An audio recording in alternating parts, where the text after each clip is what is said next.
Good evening, everyone. I'm Kandal Bostwick from Global Compliance Service, Guyana Inc.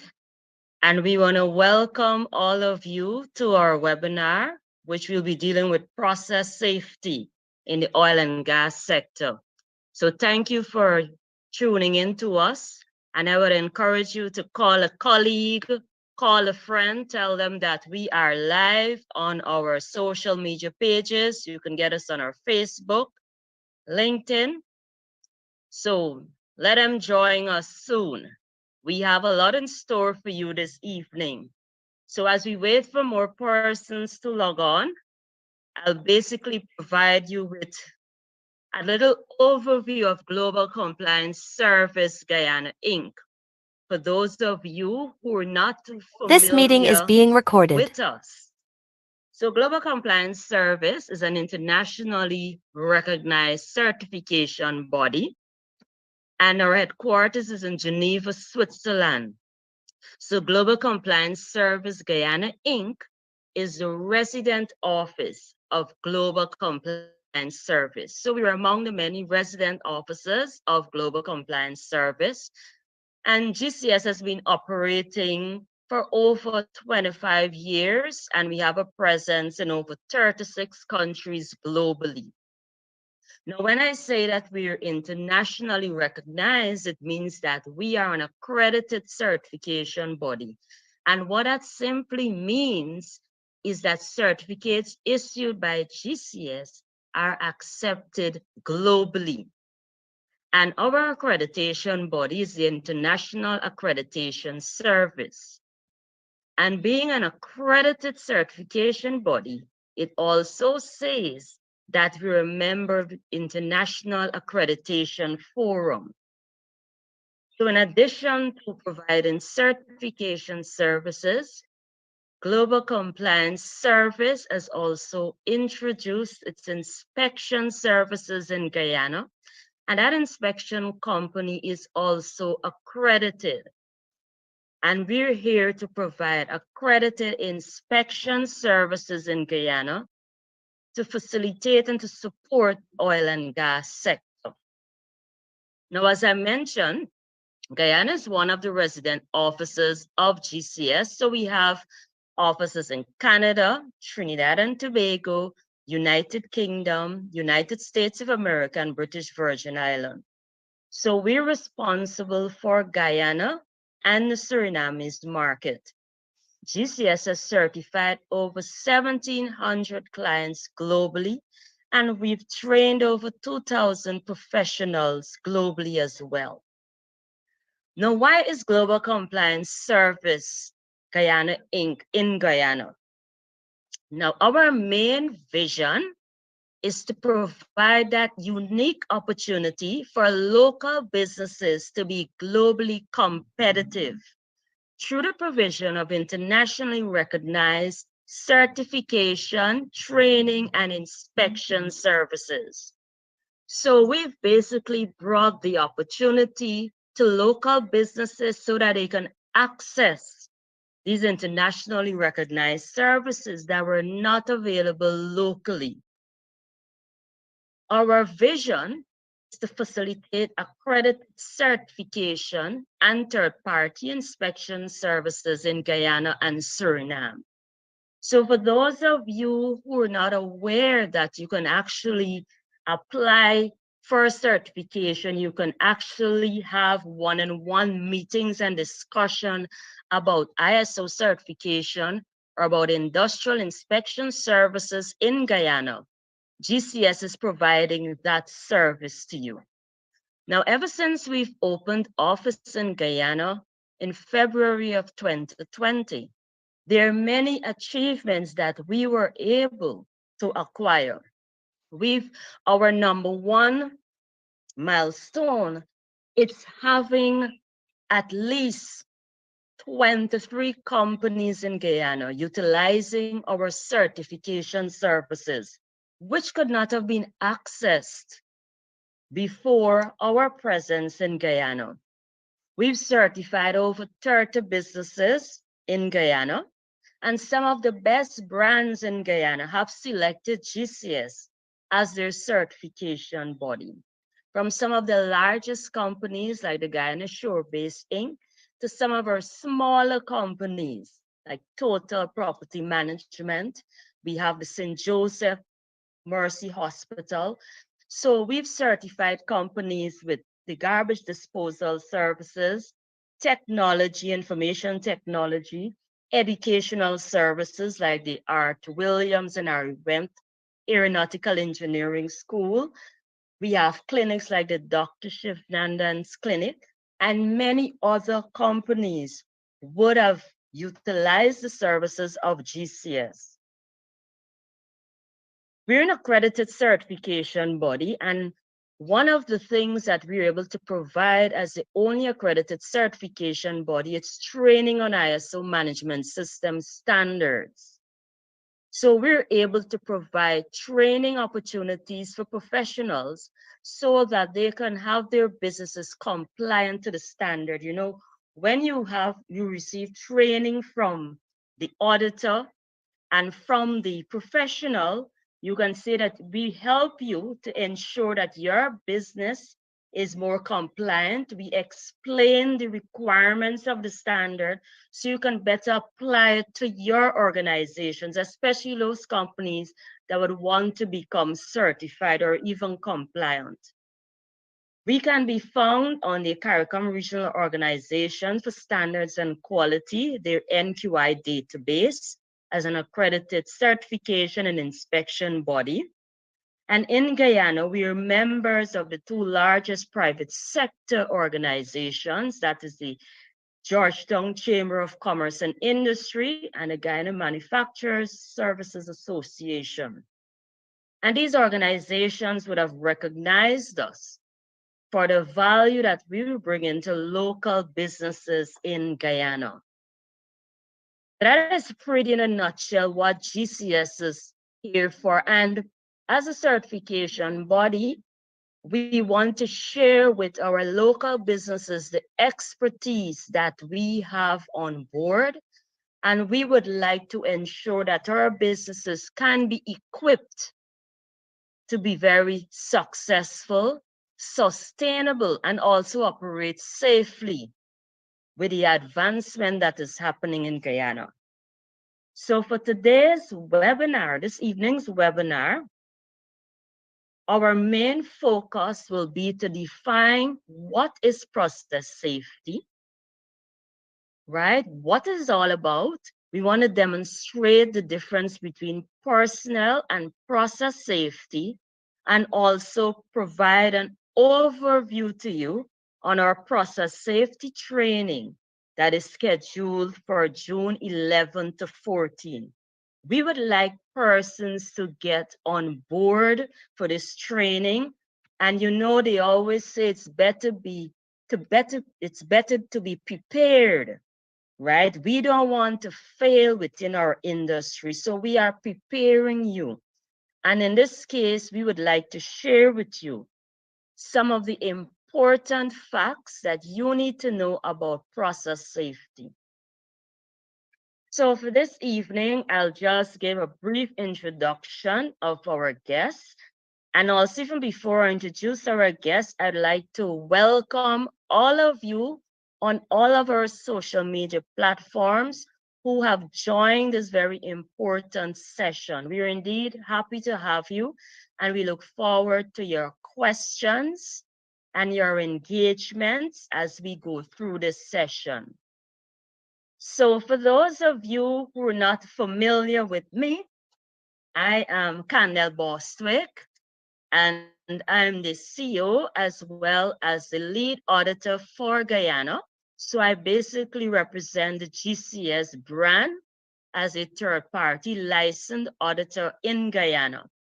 And basically, in a nutshell, I have just over 2 decades of experience working in the area of standards and quality.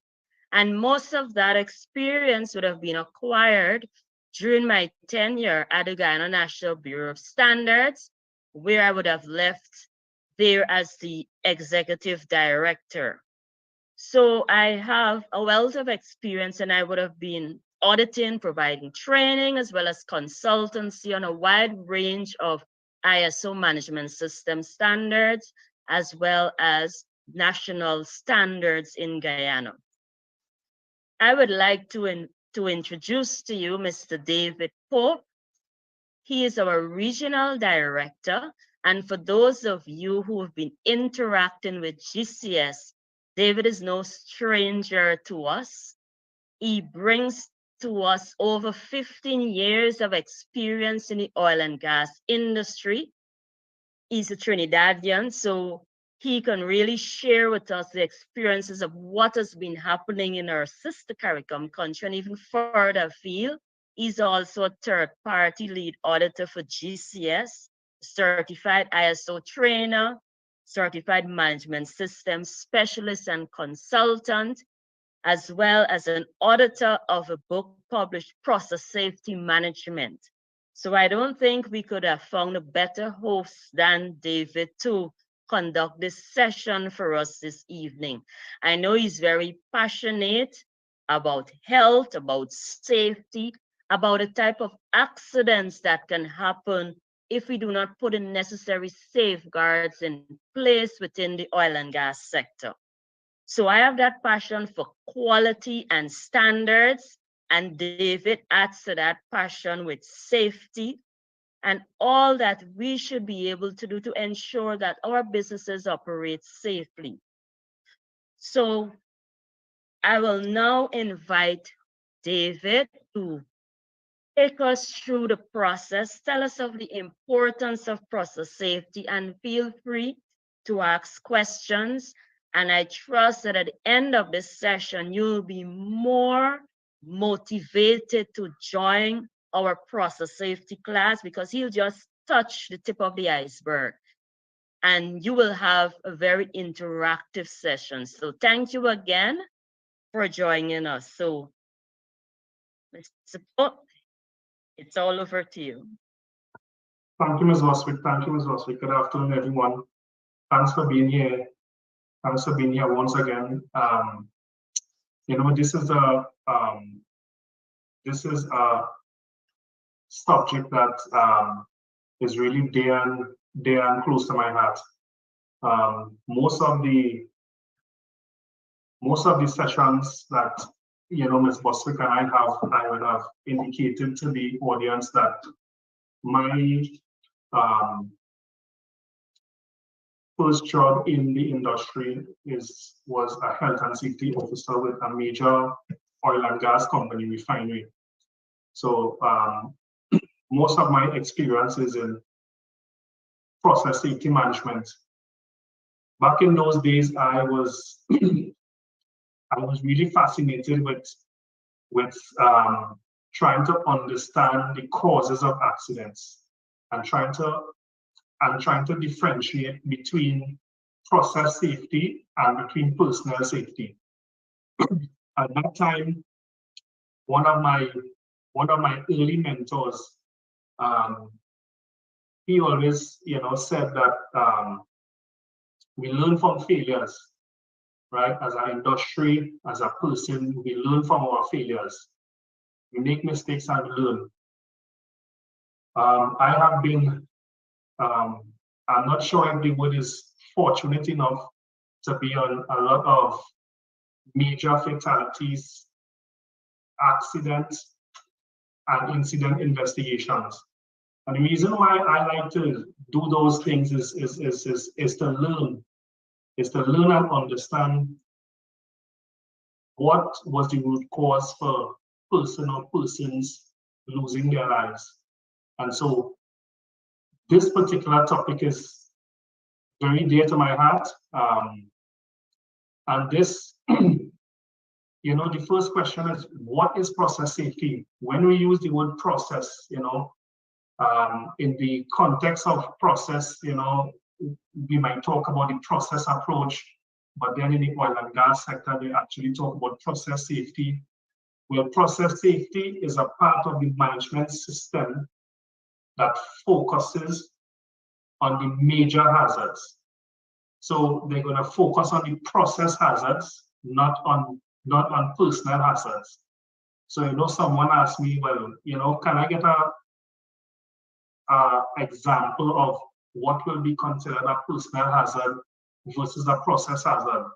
So the management systems, the way that safety officers are trained, they are inherently trained to look for personal hazards. The way that management systems are designed and developed, they are designed and developed to focus on personal hazards. Things like hard hats, things like falls on heights, things like slips, trips, and falls. All those things are personal safety.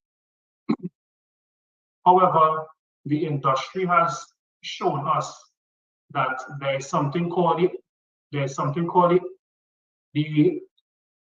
accident triangle, and that will show that there are many incidents and accidents within the construction industry, and they're going to start from what we call a near miss.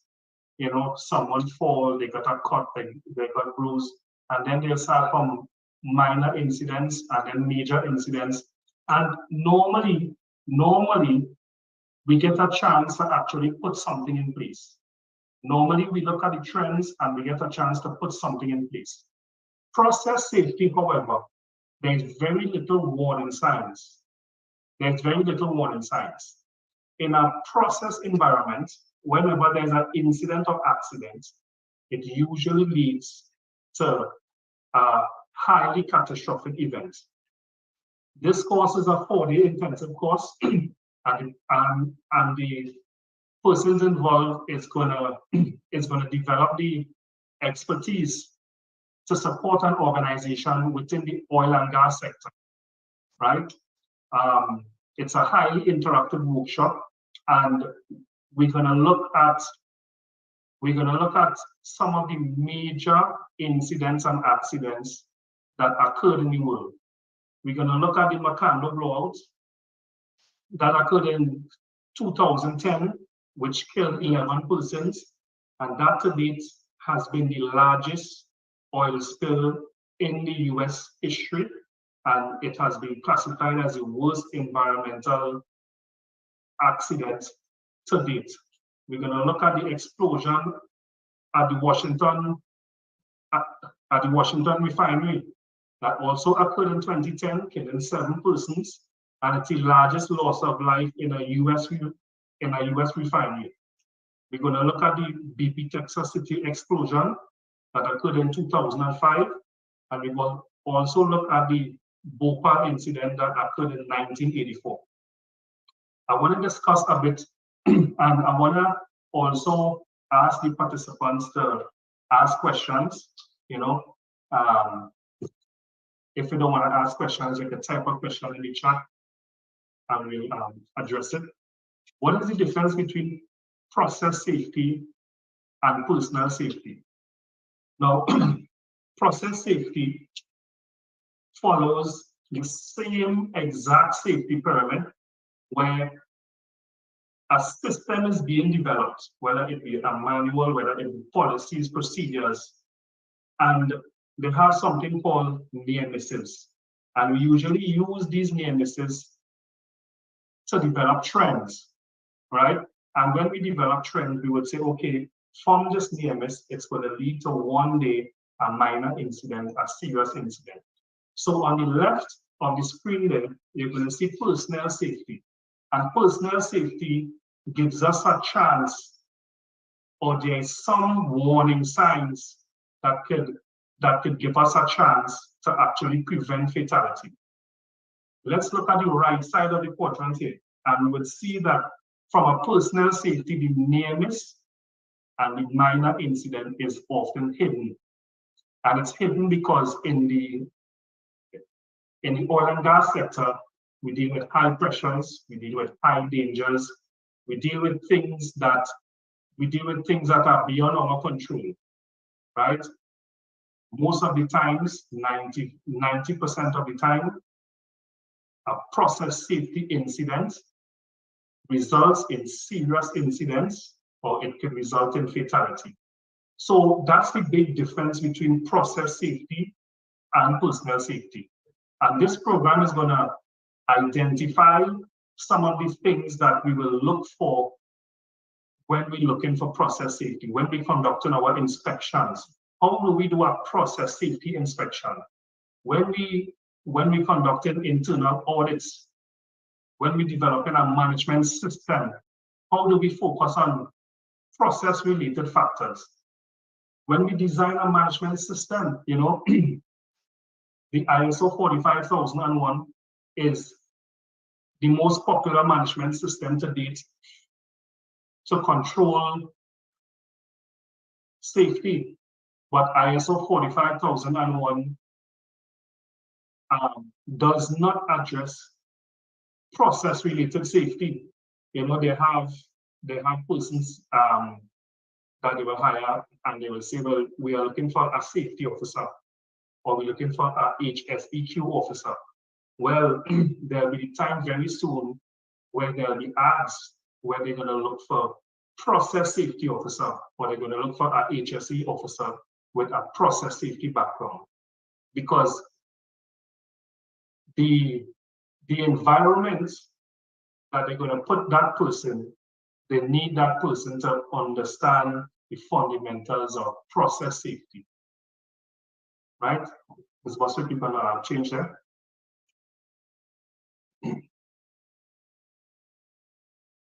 So, yeah, so this is,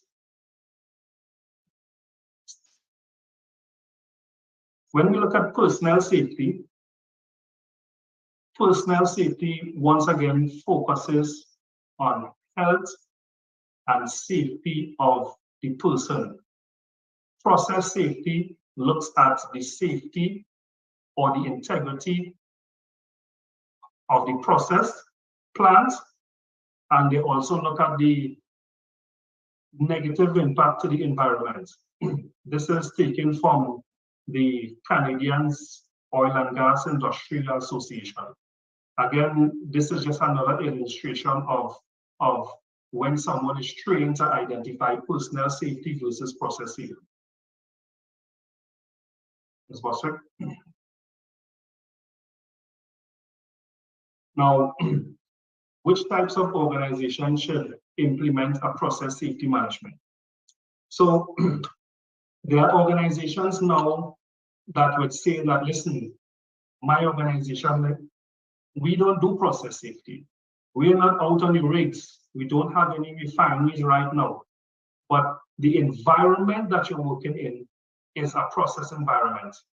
The tier 1 contractors that you're doing work for is a process tier 1 organization. So we have some construction companies that not only do civil construction, but they also do construction within the oil and gas sector. We have some farms. We also have wholesale trade. We have things like manufacturing. We also have service suppliers, security companies, you name it. Once your organization is having some type of interaction within the process industry, whether it be the upstream, midstream, you will need to understand process safety. You know, someone, Ms. Boswick and I talked to a few days ago. They said, you know, 4 years ago, 5 years ago, you know, we wasn't faced with so many rules, so many regulations, you know. When we go into an organization now, it's always an orientation, it's always processes, it's always, they would call it quote unquote red tape. I'll tell you something, the oil and gas sector and the oil and gas work is an unforgiving industry. And liability is going to come from the tier 1 contractors and it's going to roll downhill. So when you find the larger contractors and the larger organizations are putting systems in place, they are training the employees, they're putting systems, they're putting processes in place, they learn from a lot of major fatalities. They learn from a lot of accidents, incidents, might not be related to their organization, but it might be related to the industry. And what they realize is that they need to put something in place. They need to put something in place to protect themselves. Now, they may be thinking of legal liability, they may be thinking of reputational liability, or they may be thinking about their workers. However, they are putting systems in place. You know, the tenders, the requirements, they are getting more and more stringent, and there's a reason for that. And the environment that we are working in is a process environment. So all types of organizations, manufacturing, service supply, farms, natural gas, wholesale trade, they can most likely fall into process safety environments. Ms. Boswick? How does process safety support an organization or support the ISO 45001? So there are international process safety requirements, right? And there are international process safety standards. So when we talk about ISO 45001, that's the largest and most reputable management system for safety. However, there are more reputable management systems there that are specific to process safety. The largest one that actually comes to mind will be the American Petroleum Institute, what they call the Spec Q1 or the Spec Q2. API Spec Q1 or Q2, that's a management system that was designed for the oil and gas sector. That's a management system that was designed with process safety in mind. So if an organization says, listen, I am ISO 45001 certified, what are some of the requirements that I can use to ensure that I control that aspect of it, not only personal safety, process safety. Process safety deals with advanced risk assessment.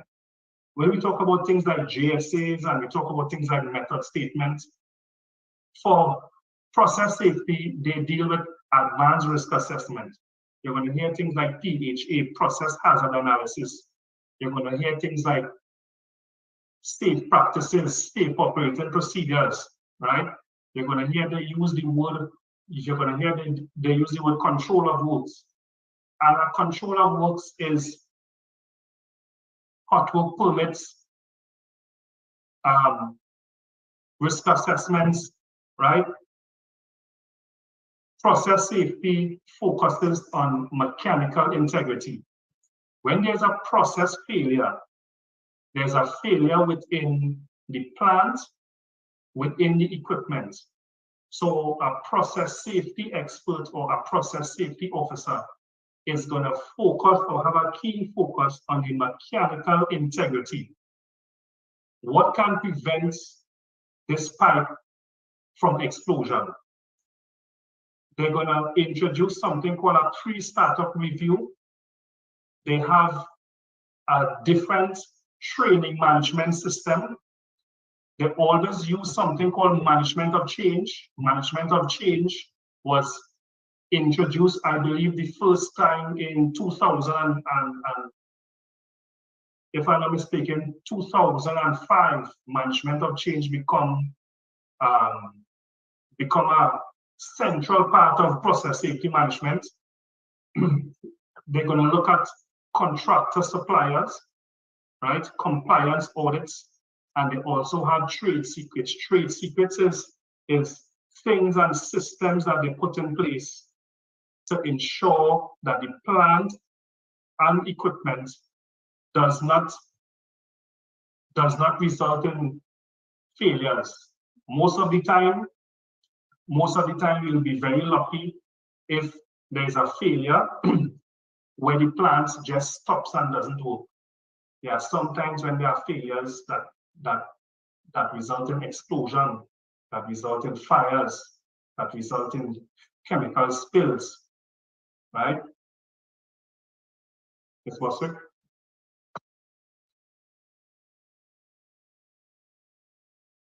So what can participants expect from the course from the 11th to the 14th of July?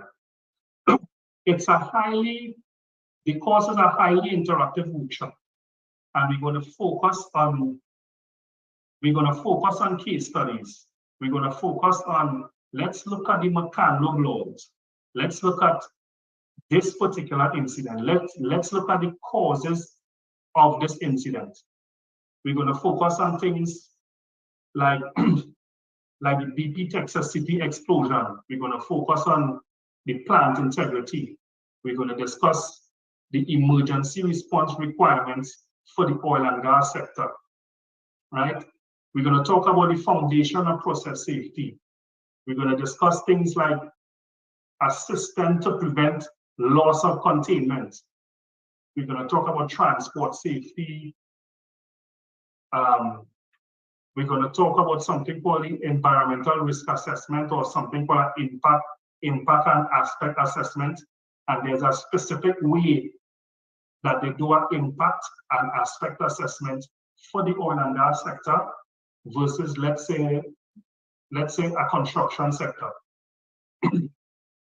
We're going to have a short preview of a workshop called Creating a Mindful Organization by Professor Andrew Hopkins.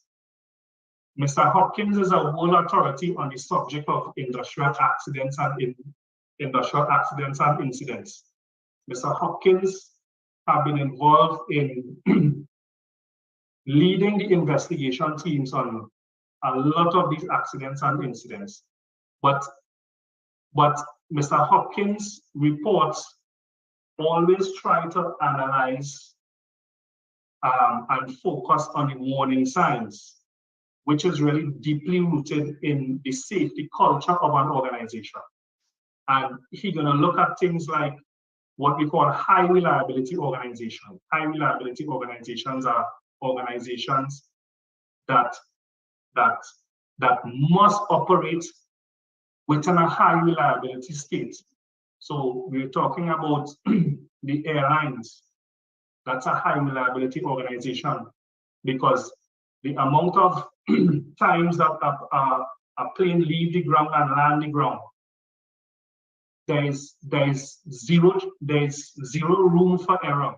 So the airline industry is what we call a high reliability organization. Mr. Hopkins focuses on something they call collective mindfulness. He focuses on the reporting system. And when we use the word the reporting system, the systems that are put in place, the policies, the procedures that are put in place to make a management system, or to have your management system focus on process safety. So on those days, we're going to discuss a lot. We're going to look at a lot of case studies. It's going to be an interactive workshop. We have a lot of group discussions, group presentations, and I implore all to see the need, speak to Ms. Bostwick, speak to the team, and to get involved with this. There are the times, I believe, within the end of 2023, within 2024, they're going to focus on process safety. Process safety is going to be a high-paying industry within the oil and gas sector, right? They're going to look for process safety experts. They're going to look for process safety leaders, right? The persons who should attend this course is not an in-depth process safety course. Process safety is you can go and study years and years and years on process safety. So anyone who has a desire to work in the oil and gas sector, right, should take this course.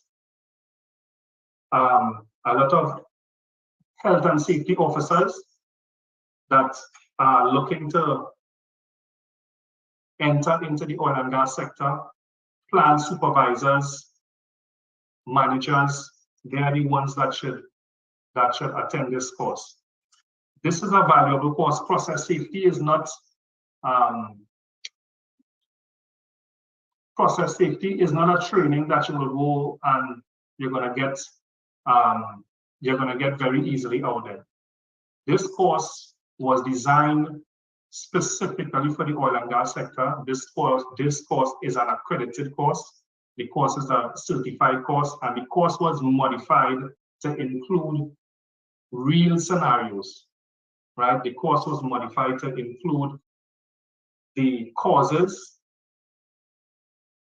of major incidents and accidents. I believe the course was modified, I believe last year, to include the Boeing MAX 737 disasters that included process failures. So this is a program that I believe GCS Guyana runs, I believe is once or twice a year. So I implore everyone to try to get on board, speak to Ms. Bostwick, and it's going to be a fun session. We have any questions from the team before I move on? I usually like to get about 2 questions before I'm satisfied. If I get 2 questions, that'll be good.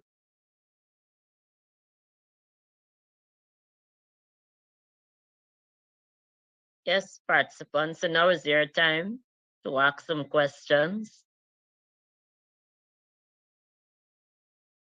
If you don't want to ask the questions, we can start the questions. That's okay. Persons on the call, do you believe that this course will help you?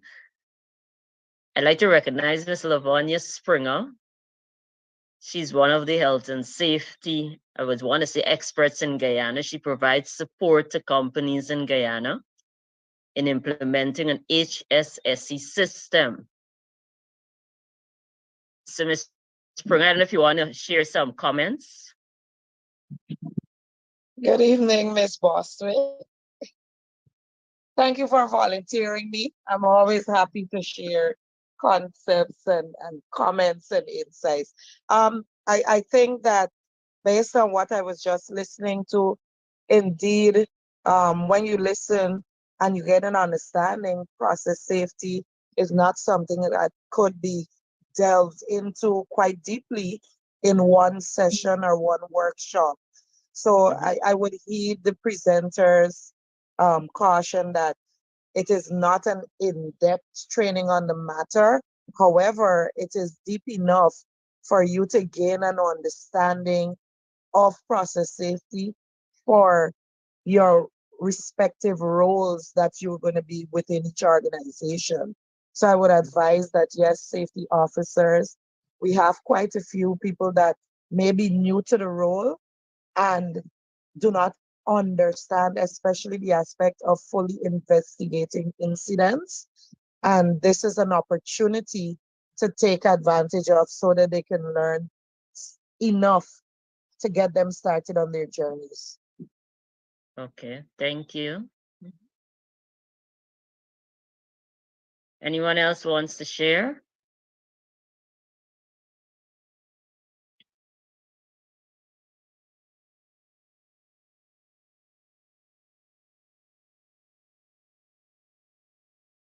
What I would like to know is what's the cost for it, when it's scheduled for, what's the duration? So, you know, even if I want to recommend to people or send my staff, I should have the information. Okay. The course commences on July 11th and it ends on the 14th. So it's 4 full days. It's a virtual course, and Mr. Pope is the facilitator for that course. The cost is $225 plus VAT.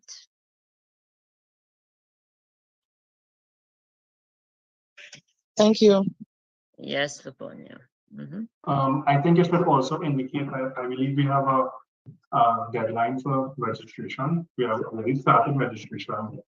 There's a deadline for registration. I'm not sure, Ms. Bostic, when is the deadline? And I would ask that if there is any financial difficulties that is facing with that deadline, still contact Ms. Boswick and still find out if they can have any extensions or any payments before or all that kind of stuff. So once you want to be a part of the course, you want to start the course, please reach out to Ms. Boswick and try to register before the deadline, before the registration closes. Yes.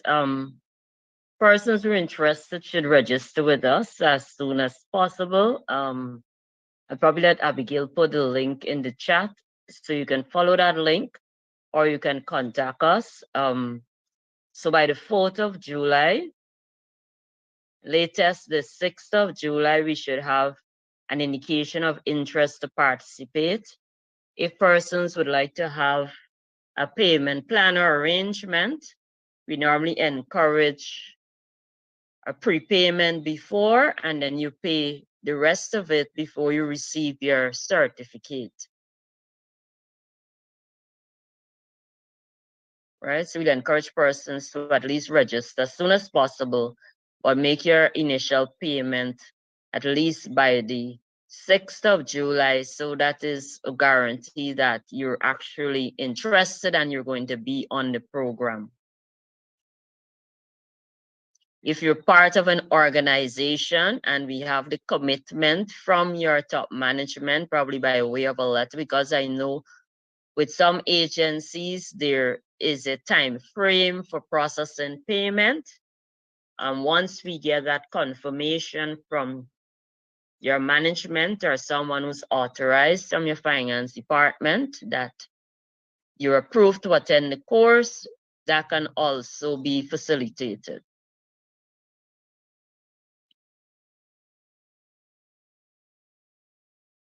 Yeah, so David, you have your questions you want to ask. I am not seeing any more questions coming up.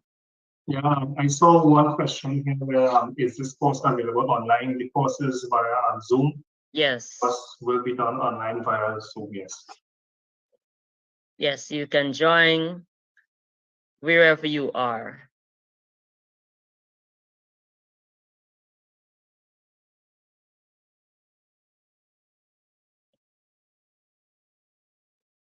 Yes, so the registration link is in the chat.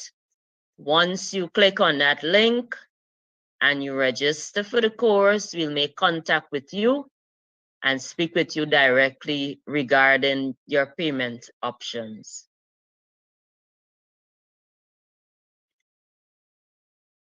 So as David indicated, I will really encourage persons, especially the health and safety officers, to get on board with this program because those officers in particular are tasked with ensuring that not only the personnel are safe, as you know, with 45001 focuses on ensuring that there's systems in place to ensure personnel safety. But this program will add to that knowledge by now allowing you to actually review your processes, how you do things within the organization to ensure that you operate safely. David would have mentioned some of the disasters that happened before in the oil and gas sector. And it really provides us here in Guyana an opportunity to put preventive measures in place to ensure that these things do not happen in Guyana. Because when you think of the after effects, damage to the environment, even to personnel, the investment that is made, it might be a plant, equipment. It's better to put preventive measures in place. And with us also doing the 45,001 audits in Guyana, we've also recognized that there are some weaknesses in some of the systems that currently exist, and process safety, will help those organizations to even strengthen their systems.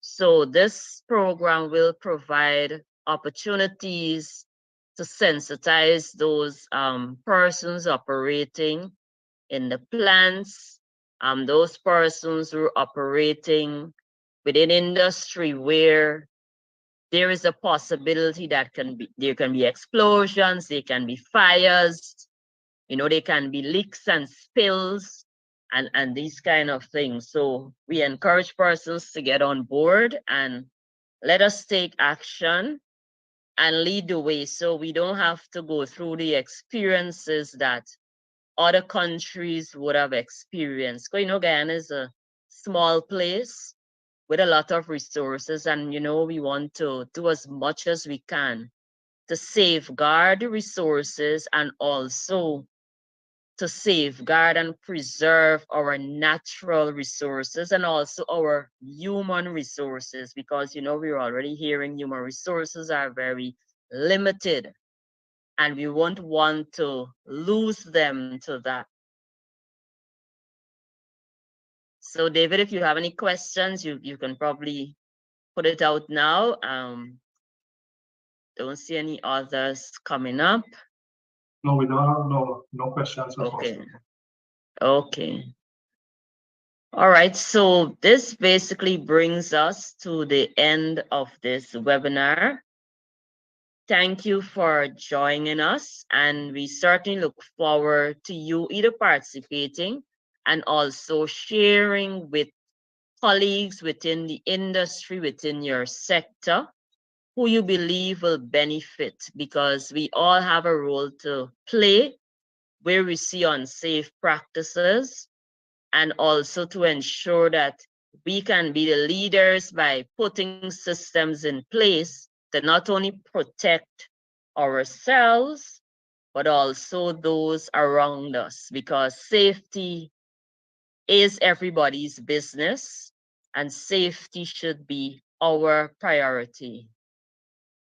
So thank you all for joining us, and we look forward to interacting with you or with someone who you would have shared the information with. You can always follow us on our Facebook page or social media pages, and you'll be able to make contact with us. So thank you for joining us, and do have a pleasant rest of the evening, and also be safe as we continue to make Guyana a safer place. Thank you, and good evening. Thank you, Ms. Watson.